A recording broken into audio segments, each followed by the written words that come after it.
Então, a gente teve um encontro na quinta-feira e o João, que está aqui entre a gente, trouxe. Vou abrir seu microfone, João.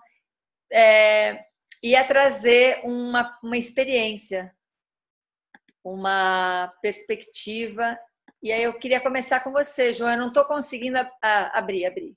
Espera aí. Pronto. Diga, João.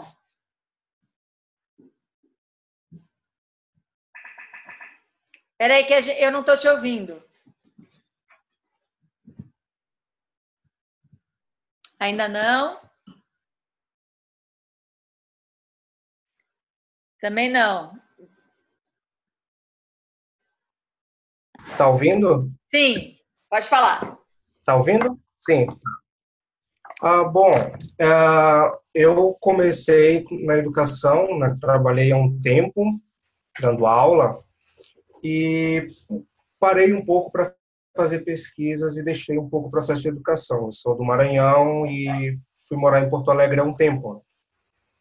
E saí um pouco da escola muito por esse processo de cansaço, de esgotamento que eu estava passando, que é o que passa todo professor. Coincidentemente, eu fui morar em frente a uma escola grande, mas passava na porta e aquilo não me simbolizava e não significava nada para mim. E eu fiquei morando um ano na frente dessa escola e sem manter nenhuma relação com ela. Passado esse ano, por influência de uma amiga da minha esposa, ela falou que uma escola estava precisando de professor. E por conta ali da relação social e da gentileza, eu mandei o currículo, mas assim, muito despropositadamente. E fui na escola, conversei, fiz o primeiro processo, fiz o segundo e fui ficando, assim, né? Na última entrevista, conversando com a coordenadora, eu senti um pouco uma energia vibracional e quis ficar ali, né? Então, assim, eu tive que retornar para a escola, para a sala de aula, né?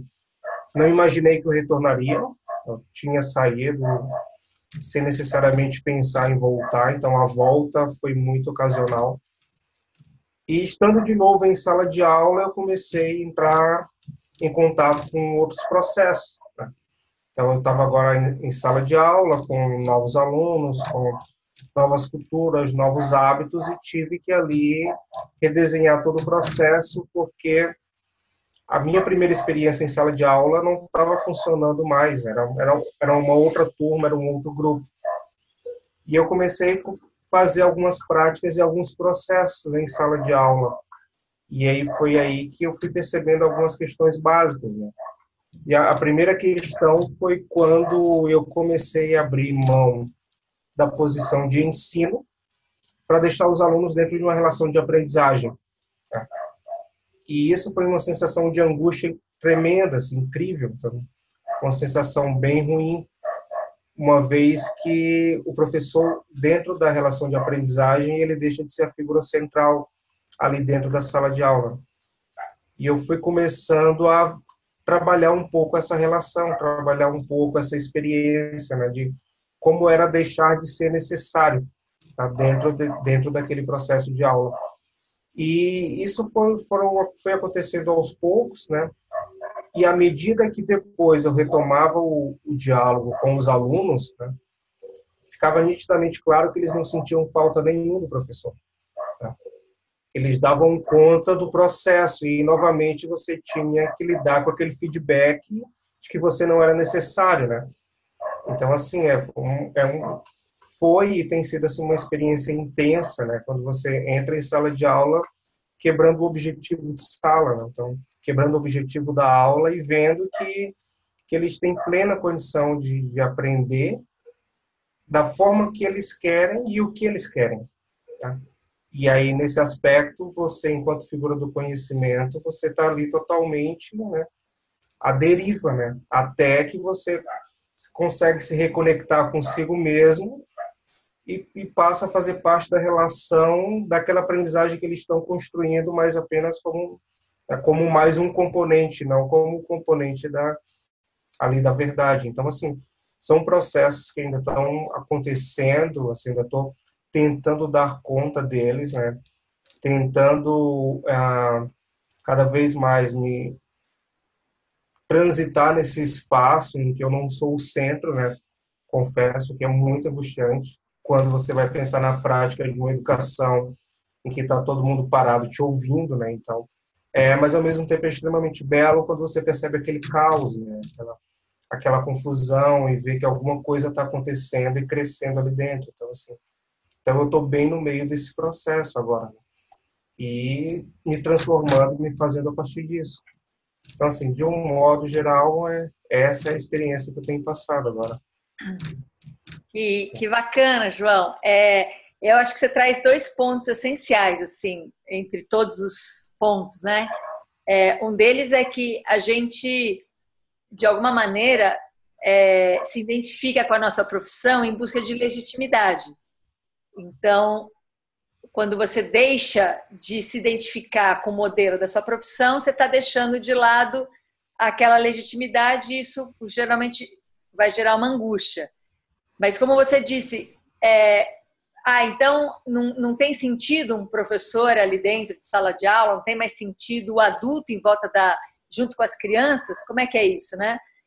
E aí você conta que a partir do processo de aprendizagem, quando você entrou no processo de aprendizagem, você tinha um lugar ali no meio dos alunos. Então, o lugar de aprender, é claro que você vai aprender coisas muito diferentes, você vai aprender da sua perspectiva e da sua experiência, que é diferente da aprendizagem deles, mas é um lugar de aprendizagem. Então, eu acho que você trouxe essa chave entre colar, se identificar com a profissão por causa da legitimidade, e encontrar e criar o seu processo junto com qualquer outra composição dentro da aprendizagem, né?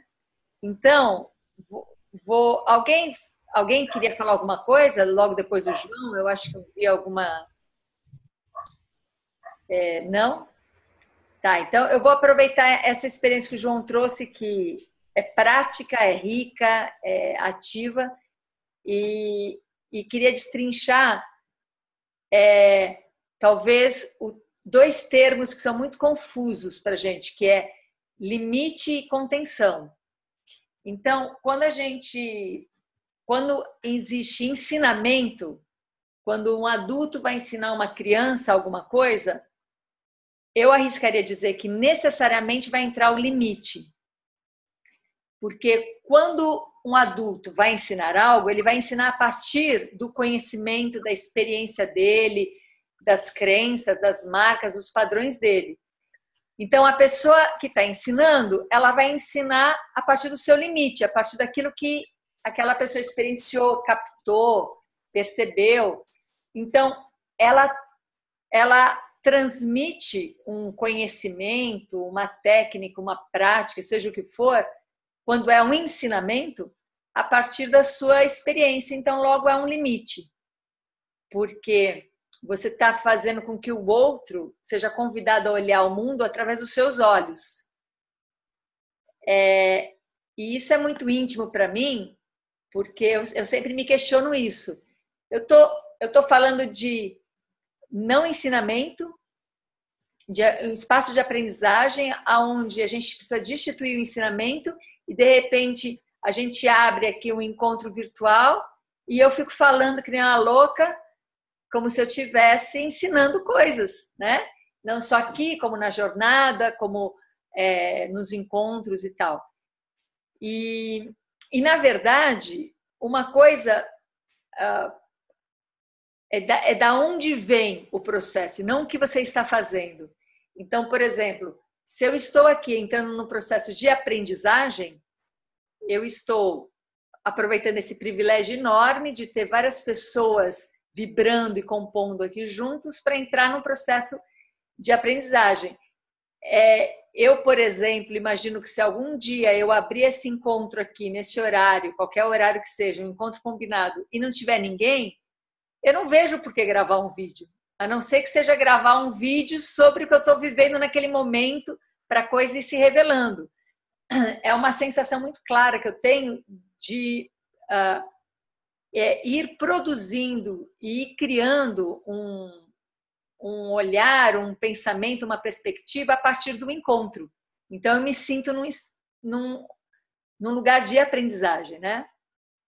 Então, quando a gente se coloca num lugar de aprendizagem em relação ao outro, como estamos fazendo aqui, como um professor pode fazer em sala de aula, se colocar, como o João acabou de relatar, né, uma prática real de se colocar no lugar de aprendizagem, a gente cria uma contenção. A gente não cria um limite. Não cria um limite porque não está defendendo nada, não está atacando nada, não está explicando uma coisa para que o outro tenha a mesma percepção que você. Uma das características que eu encontro nisso, nesse espaço de aprendizagem, é que você não está compartilhando com o outro alguma coisa que que o outro pode simplesmente receber como uma aquisição. Você não está aprendendo alguma coisa que o outro está te dizendo. É bem aquela música do Tom Zé que eu sempre repito: eu estou te explicando para te confundir e estou te confundindo para te esclarecer. Que quer dizer o quê? O outro está falando e está falando a mesma língua que você, está falando palavras conhecidas, está falando e você reconhece uma lógica na fala do outro, o outro está falando com um raciocínio lógico e nem sempre a gente entende, porque não está sendo ensinado nada. É por isso que é tão difícil entender um processo onde não está tendo ensinamento, está tendo aprendizagem. Por quê? O que quer dizer? A gente abre um campo onde cada um vai se sentir estimulado, vai se sentir provocado, vai se sentir mexido para criar o seu próprio pensamento, para criar a sua própria lógica em relação àquilo, que ela tem que ser singular em relação ao outro, né? Então, contenção é a criação de um espaço onde você vai esvaziando esse espaço e conforme você vai esvaziando, você vai criando um campo de possibilidades. Limite é quando você coloca um espaço e você quer que o outro se encaixe naquele espaço que você colocou. Para o outro se encaixar, ele precisa aprender aquilo que você ensinou. Ele precisa demonstrar que aprendeu alguma coisa. Logo, ele vai ser comparado, avaliado, classificado, qualificado. Você está dando um limite, né? Você está trazendo um limite para o outro. E o outro vai ter algumas possibilidades. Uma é aprender, que é o que? Adquirir alguma coisa de fora. A outra possibilidade é ele se rebelar e ficar pensando em outra coisa. A outra possibilidade é ele se rebelar contra isso e contra-atacar, né? Entre várias outras possibilidades. Mas o ensinamento, ele traz essas questões, né? Onde você está, ao invés de você entrar num estado de criação, que você vai criando um campo, onde todo mundo vai ter a sua oportunidade de se auto-ensinar alguma coisa, né? Porque, vou deixar mais claro isso, se eu digo, por exemplo, se eu digo para uma criança, não, você não vai fazer isso agora, nesse momento, você não vai fazer isso, eu não estou ensinando nada para ela. E eu não estou limitando ela, eu estou dando um espaço de contenção, estou dando uma abertura. Por causa da minha experiência como adulta, por causa da minha perspectiva de adulta, por causa da minha responsabilidade e sensibilidade, intuição, instinto, emoção, razão, lógica, por causa de um conjunto de coisas, eu me vejo ali na possibilidade de dizer não para algum tipo de pedido de uma criança. Esse mais clássico, né? Posso assistir TV? Posso jogar joguinho? Alguma coisa que você está vendo que a criança está indo atrás de uma fuga, de um tipo de distração, de um tipo de compensação. E aí você diz não. Você não está ensinando nada para a criança quando você diz não. E você não está limitando também, porque você não está afirmando nada no lugar. Você não está dizendo assim, isso não, agora eu quero que você sente aqui e leia um livro. Você não vai jogar joguinho, mas eu quero que você vá lá fora brincar. mais tarde você pode fazer isso, mas agora eu quero que você vá arrumar seu quarto. Isso é um limite. Não estou falando que isso é errado, mas isso é um limite. Eu estou negando uma coisa e colocando outra coisa no lugar. Então, eu estou dando a minha perspectiva, um limite para essa criança. Não estou dizendo que isso é errado, eu estou dizendo que isso é um limite.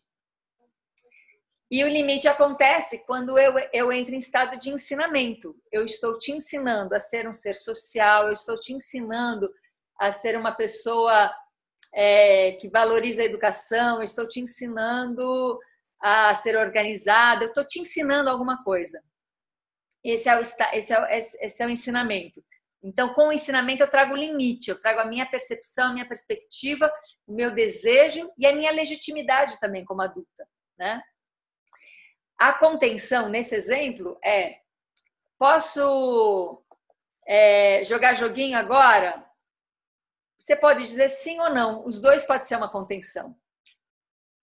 Digamos que você optou por não.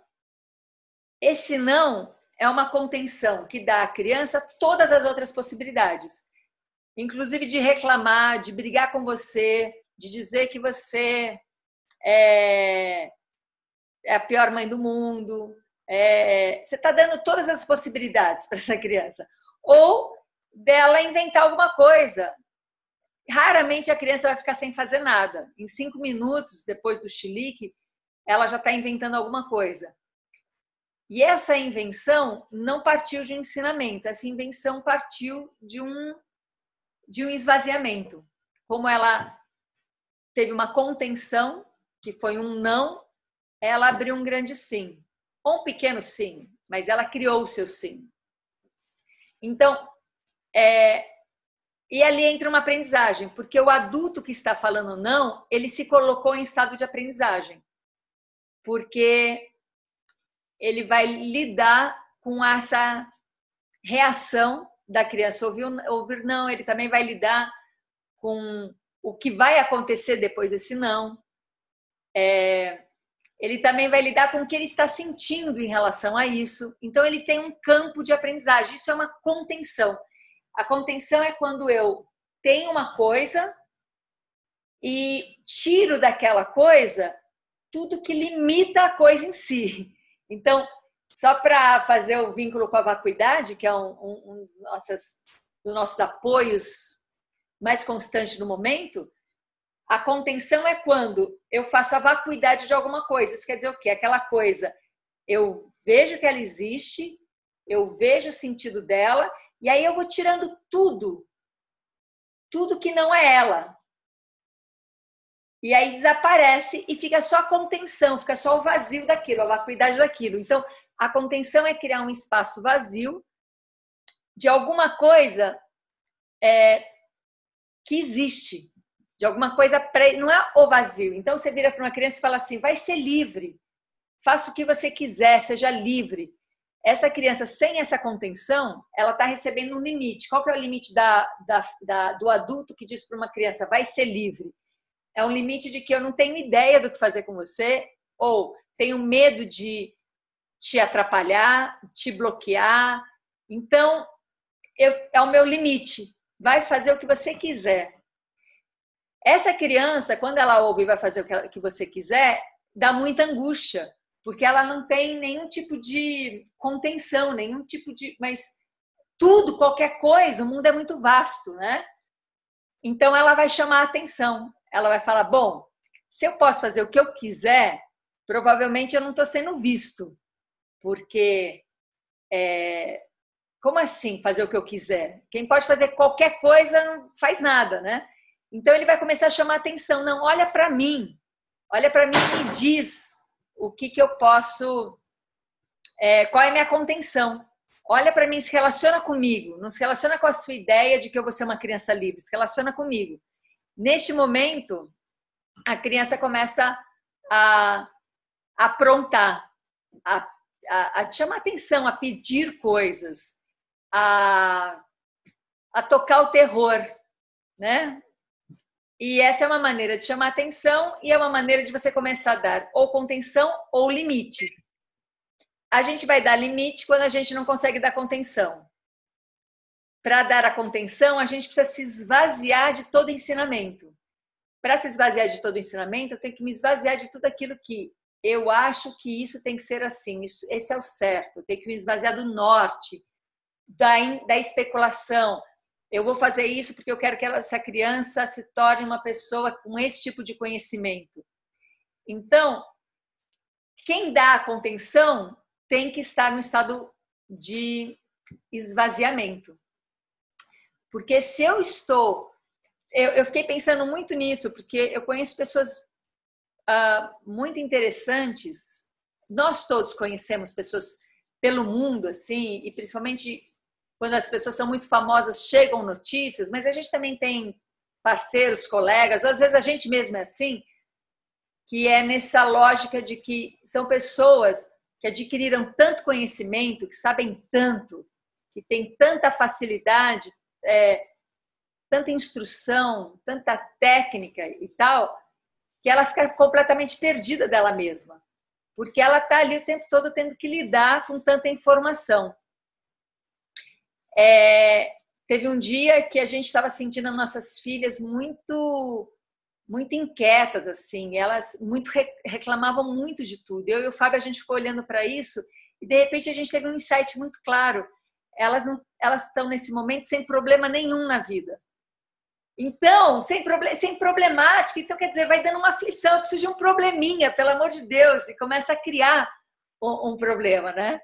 E aí a gente facilitou a vida delas e começou a criar uns problemas para elas, que era dar contenção, que era falar isso não, isso não, isso não, isso não. Ai, foi uma calmaria total e elas foram então viver as criações delas dentro de uma contenção. Elas estavam muito livres. Né? E por que elas estavam muito livres? Porque naquele momento eu e o Fábio, a gente estava voltado para alguma coisa nossa e que a gente não estava realmente dando atenção a elas. E que tipo de atenção? Aquela atenção que fala não. Que dá um alívio na criança, né? Então, o limite vem... A coisa em si nunca é limite nem contenção. A coisa em si. Se eu falar... Não, eu estou dando contenção? Às vezes não, às vezes você está dando limite. Então, a coisa em si não é o que você faz, é da onde vem. Então, se vem de alguém que está cheio de informação, cheio de conhecimento, cheio de práticas, técnicas, teorias, especulação, comprometido com coisas, se essa pessoa está nesse estado, toda a ação dela vai ser um limite.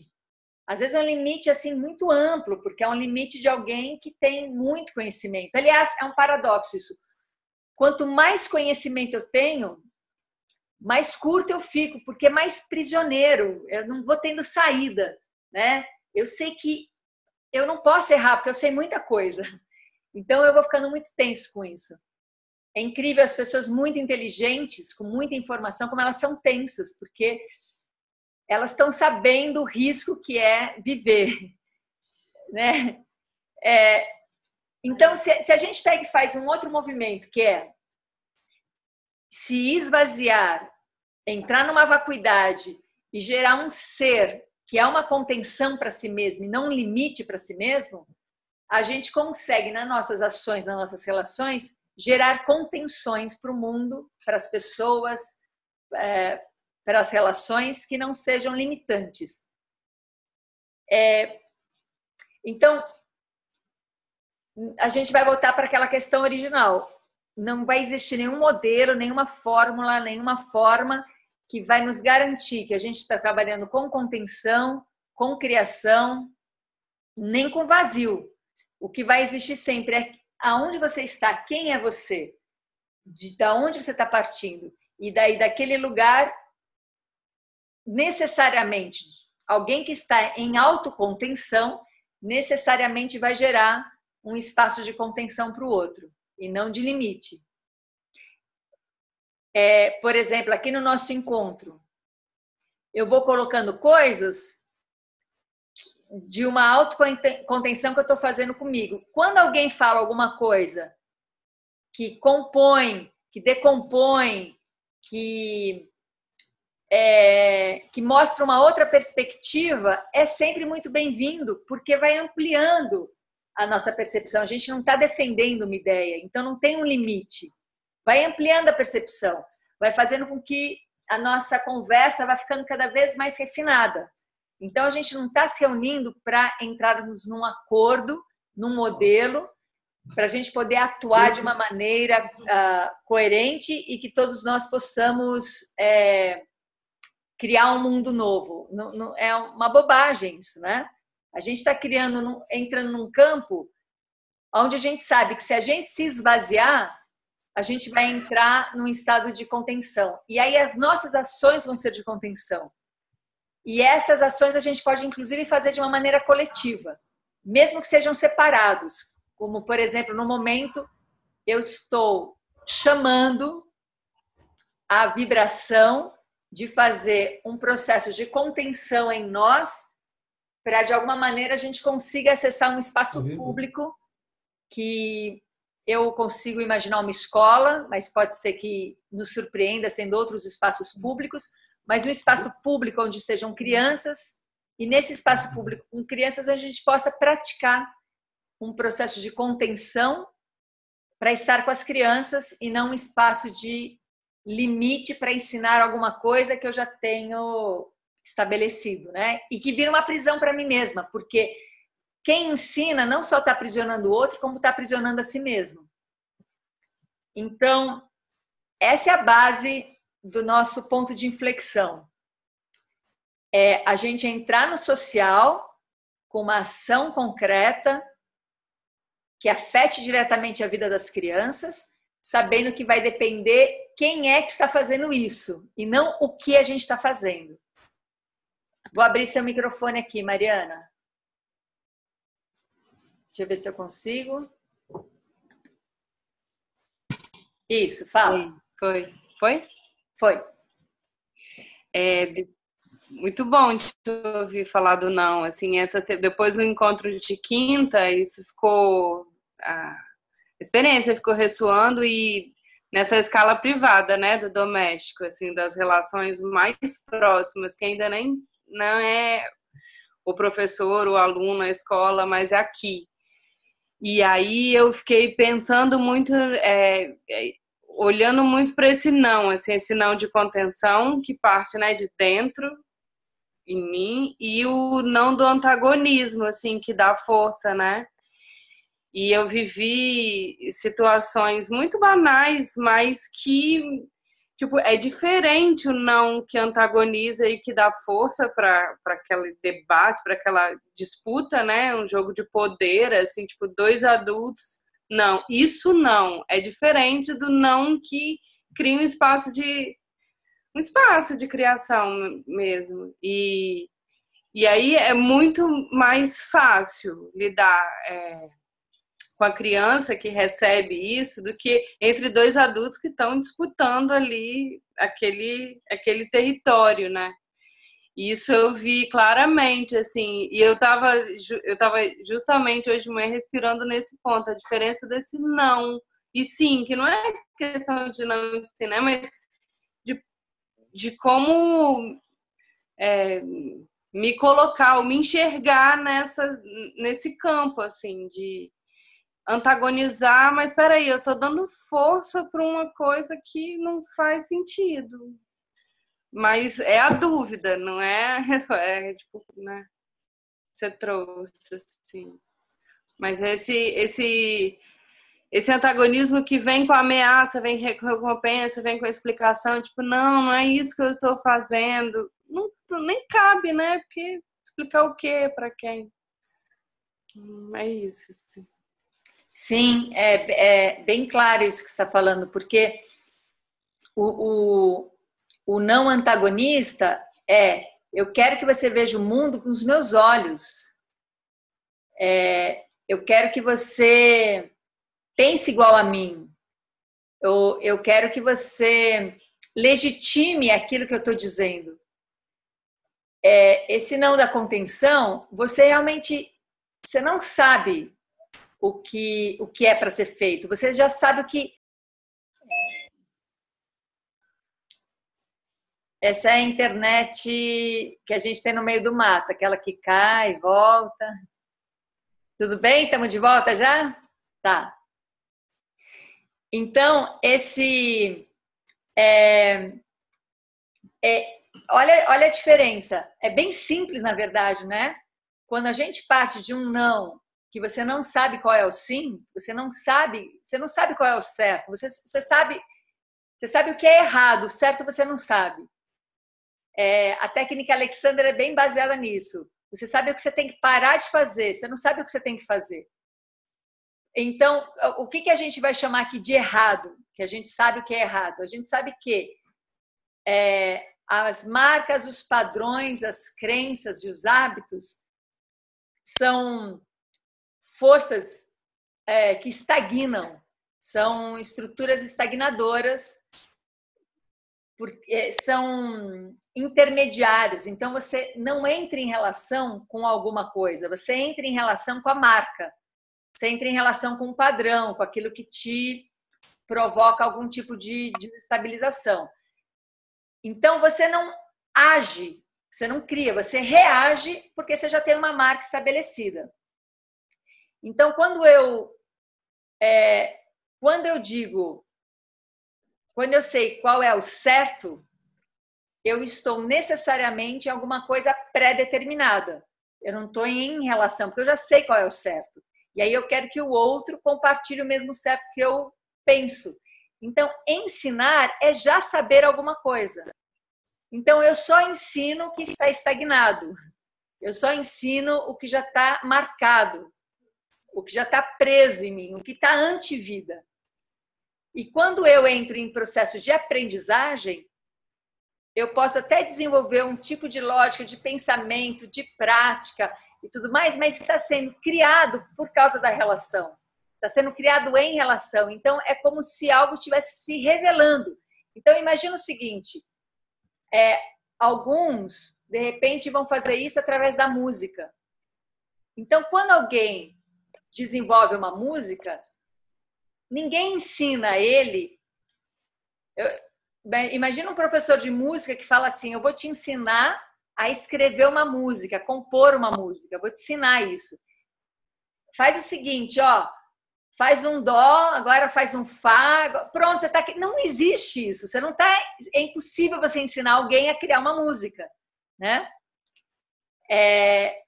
Mesma coisa, é impossível ensinar alguém a criar um pensamento. É impossível ensinar alguém alguma coisa que seja criação.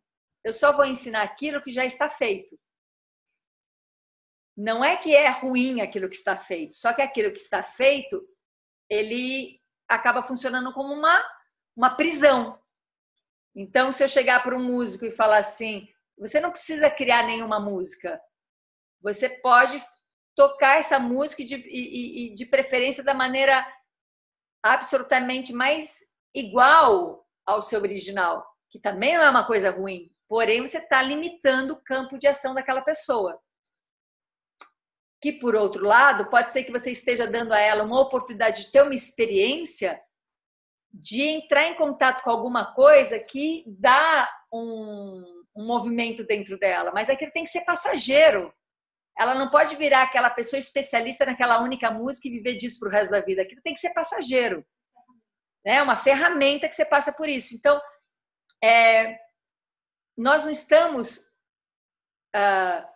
falando, eu não estou aqui dizendo que existe uma coisa que é ruim por natureza e que é errado por natureza. O problema é a fixação de qualquer coisa.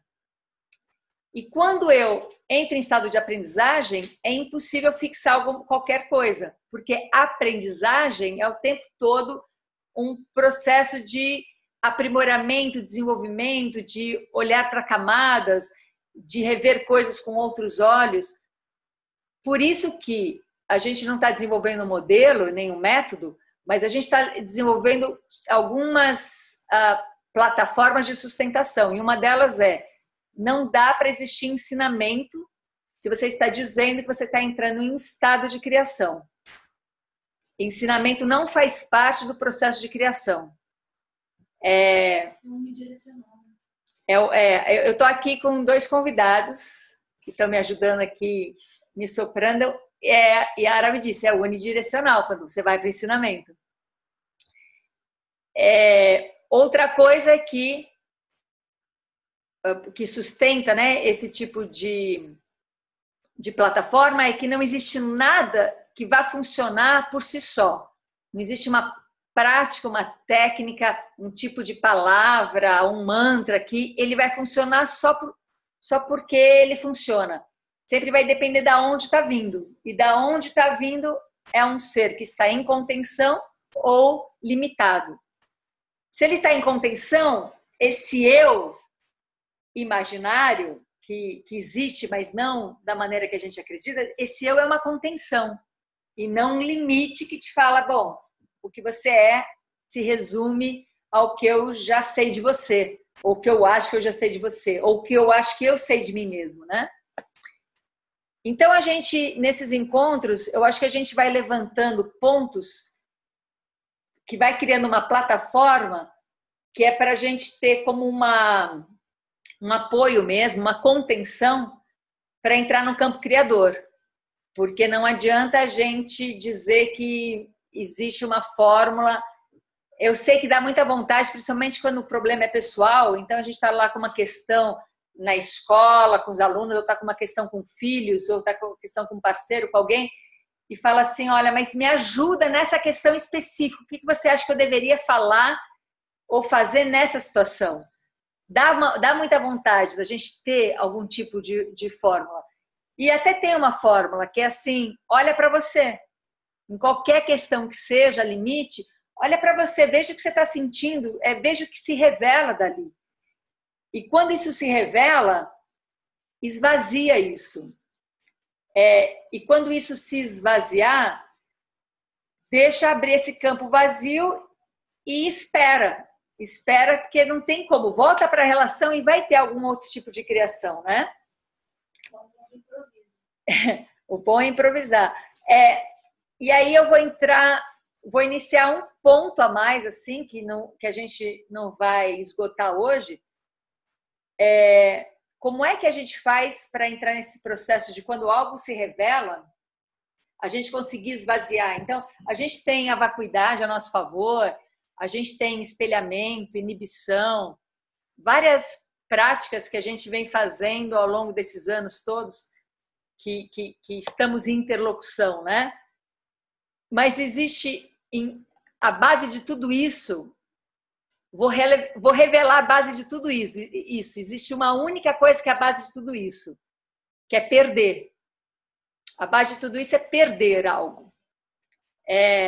A gente ouve muito falar no perdão. O perdão é perder uma coisa bem grandona. Então, é entrar no perdão, que é perder uma coisa bem grandona de si mesmo. E o que a gente perde? A gente perde uma vantagem. Então, eu vou compartilhar com vocês um processo assim que tem me atravessado. Quando a coisa vai apertando mesmo, então, por exemplo, eu entro num estado assim, caramba, eu fui enganada, eu fui roubada, eu fui traída, eu fui maltratada, eu fui machucada, enfim, alguma coisa que você sente que você é uma vítima de alguma coisa, eu entro num processo de vacuidade, eu faço espelhamento, eu pego as polaridades, integro as polaridades, mudo a mente para uma mente paradoxal, eu faço tudo isso. E aí eu vi que na base de tudo isso, o que tinha era um perdão a mim mesma, que era perder uma coisa bem grandona. Eu entro no estado de auto-perdão. Não auto-perdão pelo que eu fiz, um auto-perdão pela vítima que aconteceu em mim. Um auto-perdão por eu ter sido, sei lá, machucada. Então, eu me perdoo por ter sido machucada. Quer dizer, aparentemente isso é uma fórmula, né?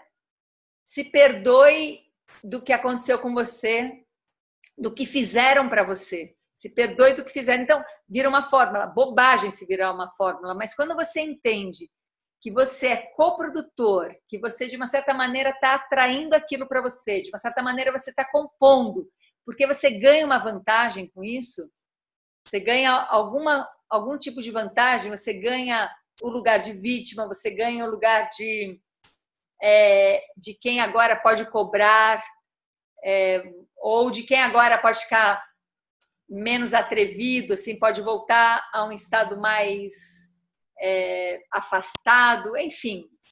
Você tem que encontrar qual é a sua vantagem em relação a estar naquele estado.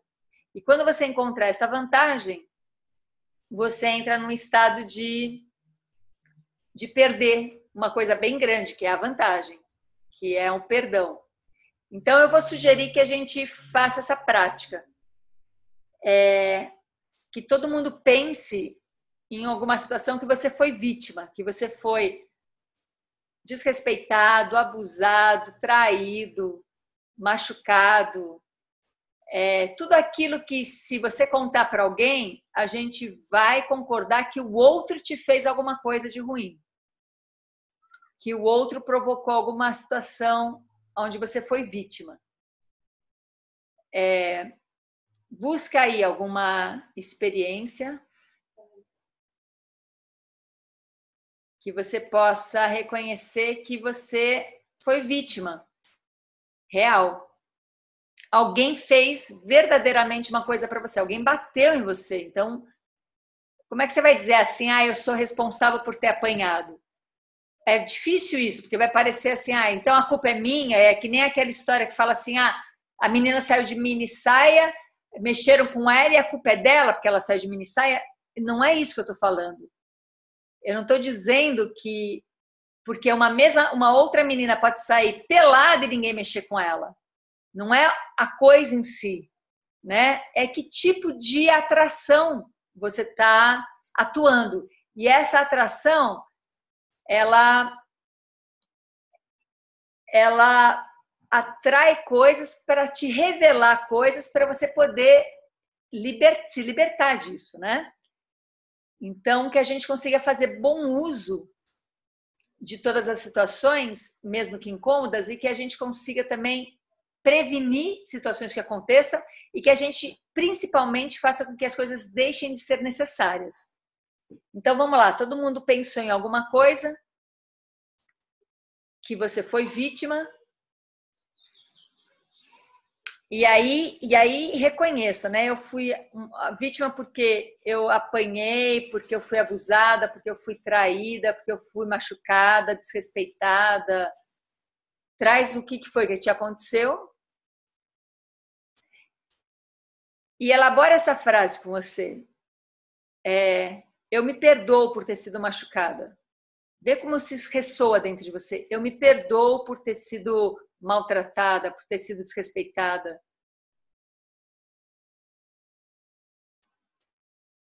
Então você se perdoa por algo que o outro fez para você, mas foi você que sentiu. Eu me perdoo. Se eu me perdoo, eu estou perdendo alguma coisa. Eu estou perdendo a vantagem de ter sofrido aquilo. Eu estou perdendo a vantagem de ter sido machucada. Qual pode ser a sua vantagem? Vê se você consegue reconhecer. Que vantagem você tem quando você sofre um tipo de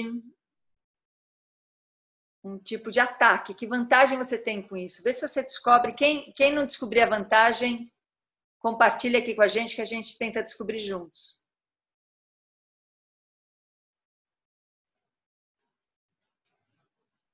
Qual é a vantagem de ser vítima?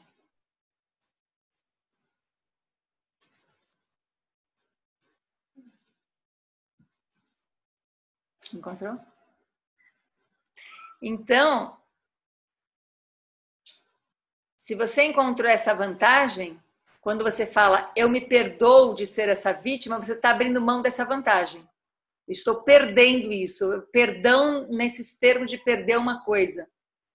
Eu estou perdendo essa vantagem.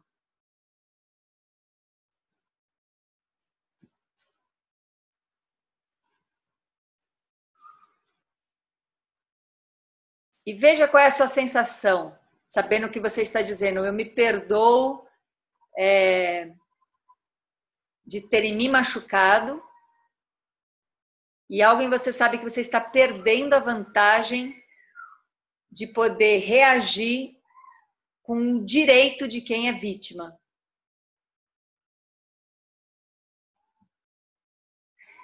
E quando você começa a entrar nesse processo, você começa a liberar a estagnação de uma marca que cria uma vibração. Então, você está se tornando que seja desnecessário continuar esses acontecimentos. Eles se tornam desnecessários, eles não são mais necessários.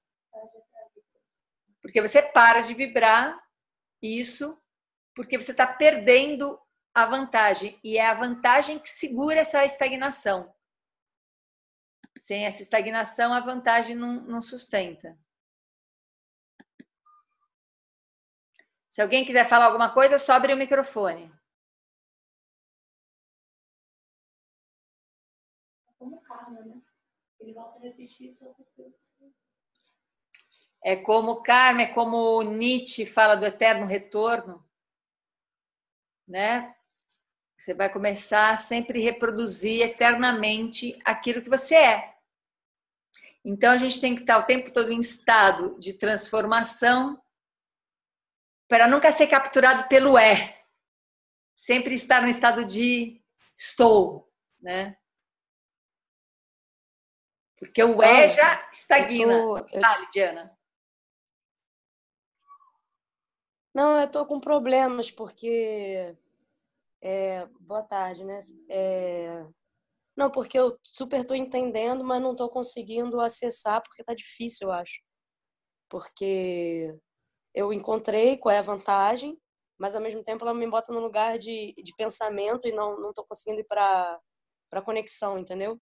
Porque por conta daquilo que você acabou de falar antes, porque então é simples assim, a menina que é a vítima não vai precisar ser vítima, e que eu sei que não é sobre isso.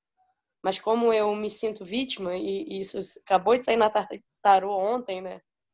E deu saindo desse lugar, deu precisando sair desse lugar, é como se eu estivesse criando uma resistência, assim, de não estar conseguindo acessar onde eu sei que eu posso acessar, entendeu? Em termos de lugar de criação e em termos de... Entendeu? Você está falando e eu sei que você está falando e não tô me deixando ir lá, entendeu? Claro. Então, vai com calma, vai com carinho, porque assim, cada um sabe realmente onde que a coisa aperta e o tempo de fazer o movimento, porque é perder uma coisa grande mesmo, assim. Mas é uma libertação. Porém, na nossa mente dualista, se eu estou perdendo alguma coisa, eu estou em desvantagem. Poxa, eu já sou vítima e ainda tenho que perder a vantagem de ser vítima? Quer dizer, 2 vezes, né? Já sou vítima e ainda perco a vantagem de ser vítima. Então, pelo menos deixa eu ter a vantagem. Só que é só uma compensação. Não está acontecendo nada. Eu não estou ganhando nada de verdade. Eu estou só compensando isso. Não é um ganho verdadeiro. E quando eu perco a vantagem, eu perco a vítima também. E eu perco aquela necessidade de manter essa experiência. E agora o que eu ganho? Um campo vazio. Ganhar um campo vazio é ganhar um nada. Parabéns. Olha para você, estou te dando um nada de presente. Né?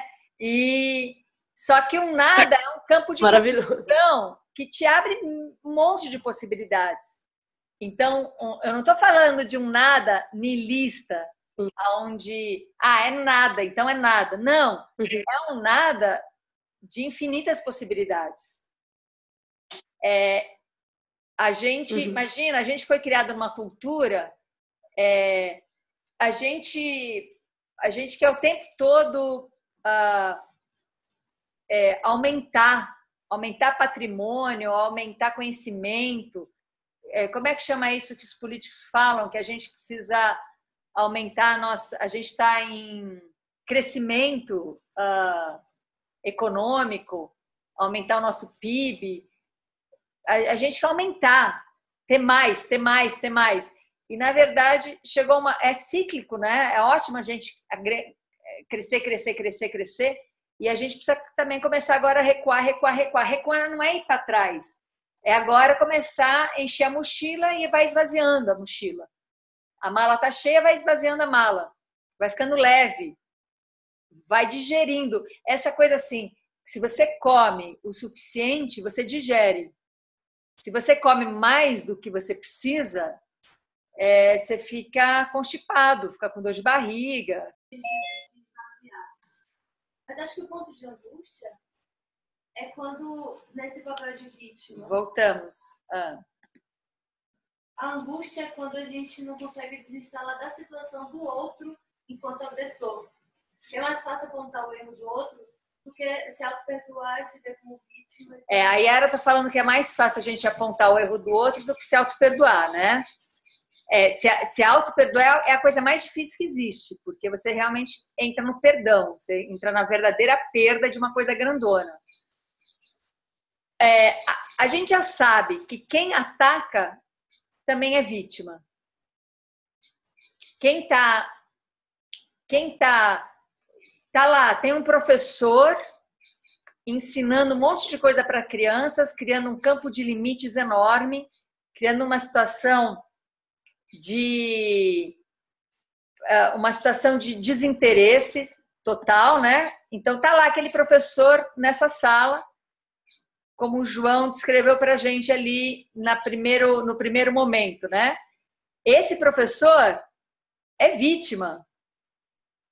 Assim como as crianças são vítimas desse professor, esse professor é vítima do conhecimento dele, é vítima do emprego dele, é vítima da posição social dele, é vítima igual. Então, quer dizer, só existe vítima sustentado por outra vítima. E só existe algoz sustentado por outro algoz. E também só existe vítima sustentado por um algoz. Quer dizer, vítima e algoz é a mesma coisa. Porque se vítima sustenta vítima, algoz sustenta algoz, vítima sustenta algoz, vítima e algoz é a mesma coisa. Então a gente precisa começar a sair desse campo de retroalimentação que sustenta sempre a mesma coisa. Então eu busco a minha liberdade criando uma nova prisão, ao invés de realmente perder a vantagem da prisão anterior. Então, por exemplo, se eu trabalho numa escola, se eu estou identificado com a profissão de professor, se eu estou aí no sistema, se isso me dá dinheiro, enfim, e eu me sinto aprisionado nisso, sair desse lugar para poder agora tentar criar um novo método de libertar a escola de tudo isso é outra prisão. Ou sair desse emprego para procurar outro emprego é outra prisão. Ou sair desse emprego para ficar em casa sem fazer nada é outra prisão. Não tem nenhuma ação que vai te tirar diretamente, que vai te dar solução. O que eu tenho que fazer é olhar para a prisão e fazer com que ela se torne desnecessária. E como é que eu faço isso? Reconhecer a vantagem da minha prisão e abrir mão dessa vantagem. Quando eu abro mão da vantagem, daquilo que é negativo, alguma coisa muda em mim. Eu começo a ter uma outra perspectiva. Eu não preciso nem sair da escola, nem salvar a escola, nem nada. Foi o que o João falou. Eu entro no campo de aprendizagem aqui. Poxa, eu estou perdendo a minha legitimidade de professor, eu estou perdendo o meu reconhecimento, a minha identificação, estou perdendo tudo isso, mas estou me libertando, porque é um grande perdão. Então, dá uma angústia essa liberdade, mas daqui a pouco começa a ficar bem divertido esse processo, né? Retomando aqui como é que a gente começou o encontro com o João trazendo a experiência dele. Então, o convite é esse, o convite é que a gente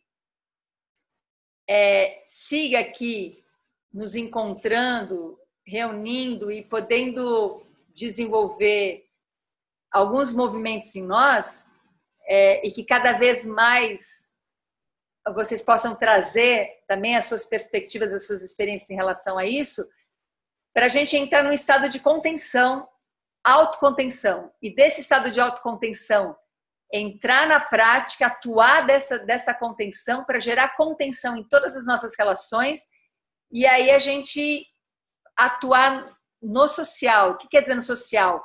Algo que esteja que inclua um grande campo onde muitas pessoas vão interagir, né? Porque é muito diferente se eu faço isso só dentro de mim, se eu faço isso só dentro da minha casa, e se eu vou fazer isso num campo social, que é dentro, por exemplo, que eu vou insistir em fazer isso numa escola. Então, é isso. Alguém quer trazer algo? Fica à vontade.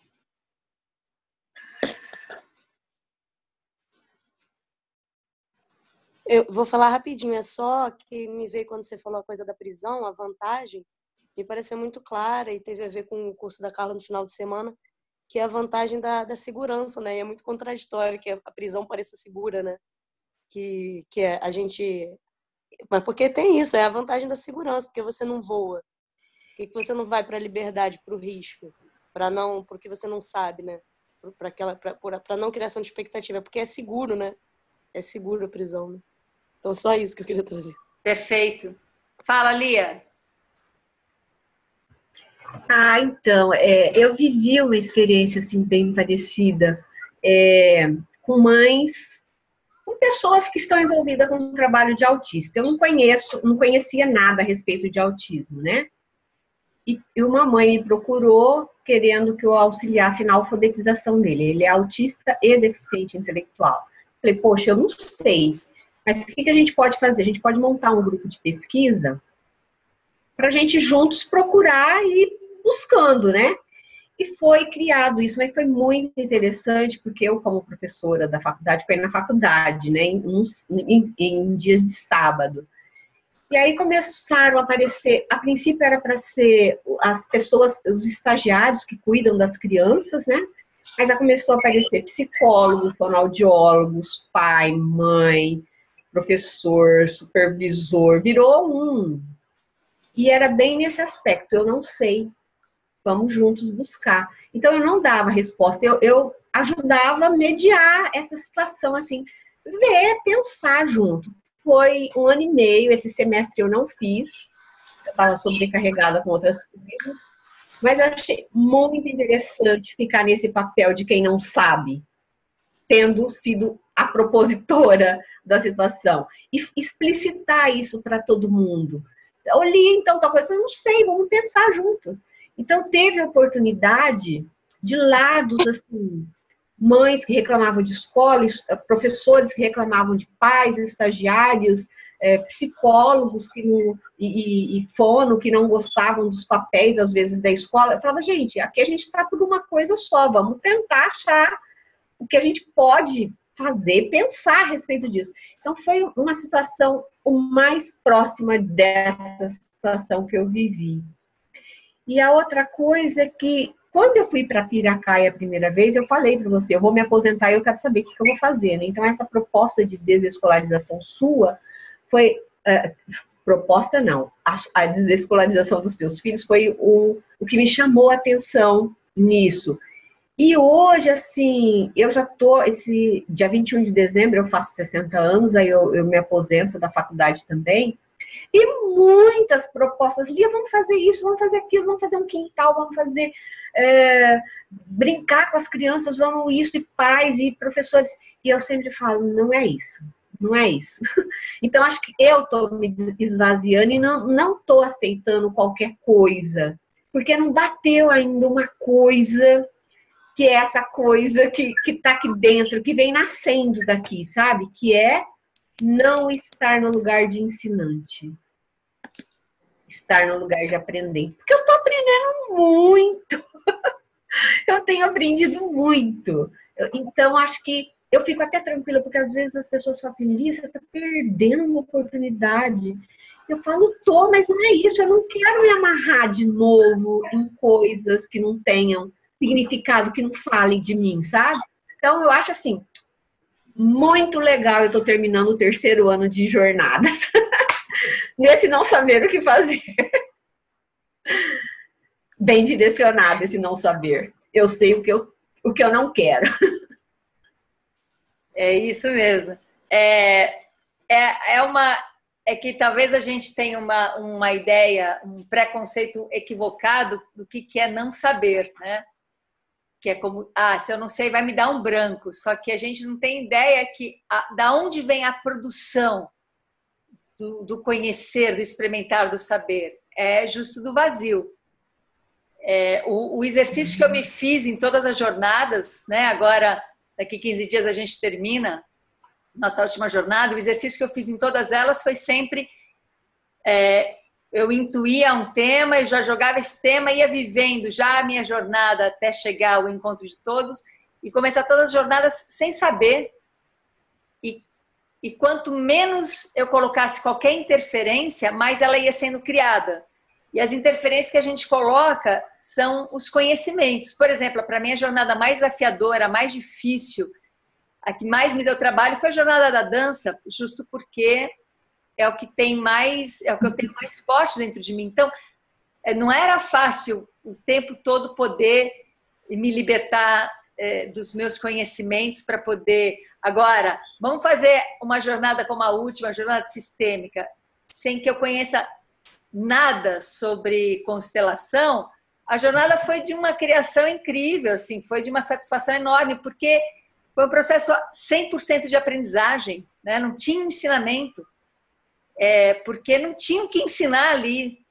E então, algumas pessoas, como eu, por exemplo, desenvolvem a fala e gosta muito de ir falando como se estivesse criando alguma coisa. E outros vão fazer isso com a música, outros com a mandala, com artes plásticas, com o tricô, o crochê, que eu estou vendo a Roberta aí, o bordado, com a escrita, com a culinária, com a costura, com a plantação, enfim, com o teatro, com o cinema, com infinitas possibilidades. É sempre um estado de aprendizagem, né, que vem de um vazio.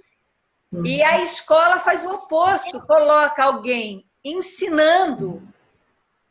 Ali acabou, o limite total, acabou toda a possibilidade. Se tem alguém ensinando, não tem possibilidade de aprendizagem, só tem possibilidade de aquisição.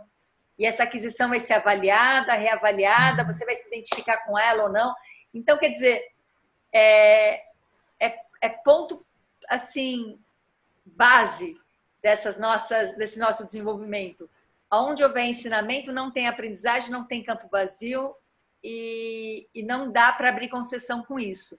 Então, imagina o estrago que a gente faz diante de uma escola que é baseada em ensinamento, quando já chega com essa base, mas de uma maneira muito carinhosa, a gente vai entrando assim nesses campos. Como o João disse, é aflitivo no começo, da angústia, mas depois, em algum momento, você fala,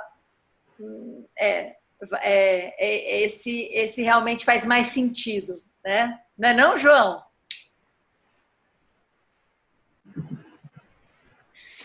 Então tá, meus queridos. Sim, fale. Sim, é isso mesmo. Assim. Então, o começo é pura angústia, mas quando você vê que a coisa vai acontecendo, né, e que naquele espaço vai se criando pequenos movimentos, né, você vai vendo que esse é o caminho, assim. Então, é bem interessante esse processo e essa jornada, né? Então, não dá muito para avaliar em termos quantitativos, né? Você tem que avaliar um processo como um todo. E o mais interessante que eu tenho percebido é que cada processo é único. Então, eu avalio um processo de uma forma e o outro vai ser avaliado de uma forma totalmente diferente. Então, isso é bem legal. Ô, João, se você achar que tem alguma possibilidade, ou se em algum momento você sentir que você precisa de parceria de qualquer um de nós aqui para estar do seu lado, para, de repente, abrir um tipo de vivência com os professores da sua escola, conta com a gente inventa alguma coisa para a gente fortalecer esse campo em algum lugar que com certeza já tem uma abertura, porque senão você não estaria com esse espaço de fazer isso interno, né? Então, pensa aí, se surgir essa possibilidade, convida que a gente vai. Tá bom. Tá certo, obrigado. Tá bom. Para quem está chegando na hora certa, né, que é às 4 horas, a gente Porque o que acontece é o seguinte, eu anunciei o horário, eu fiquei 40 dias fora e parece que esses 40 dias estão me cobrando, assim, e tudo ficou mais atropelado de horários.